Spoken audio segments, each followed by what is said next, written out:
மகளிர் உரிமை தொகை நேற்று அறிவிக்கப்பட்ட நிலையில் இனி யாரும் ஆட்சியில் பங்கு என பேச மாட்டார்கள் என்று திமுக அமைப்பு செயலாளர் RS பாரதி தெரிவித்துள்ளார்.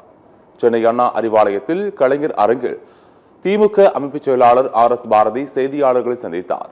அப்போது பேசிய அவர், நேற்றைய அறிவிப்பிலிருந்து மக்களின் ஆதரவு திமுகவுக்கு அதிகம் இருப்பதை உணர்ந்து இனி யாரும் ஆட்சியில் பங்கு என்பதை பேச மாட்டார்கள் என்று தெரிவித்தார்.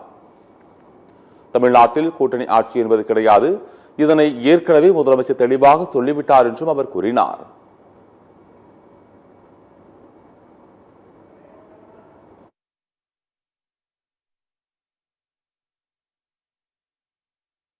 நாளையிலிருந்து யாரும் பேச மாட்டாங்க. ஏன்னா இந்த 5000 ரூபா கொடுத்த பிறகு மக்களுடைய மனநிலை இருக்குதுன்றது எல்லா அரசியல்வாதிகளும் தெரியும். அதனால யாருக்கும் கேட்க மாட்டாங்க. தெளிவாக திட்டவட்டமாக தலைவர் சொல்லிட்டார், கூட்டணி ஆட்சி கிடையாது, கூட்டணி ஆட்சி தமிழ்நாட்டு மக்கள் ஏற்றுக்கொள்ள மாட்டார்கள். ஆகவே தெளிவுபடுத்தி விட்டார்.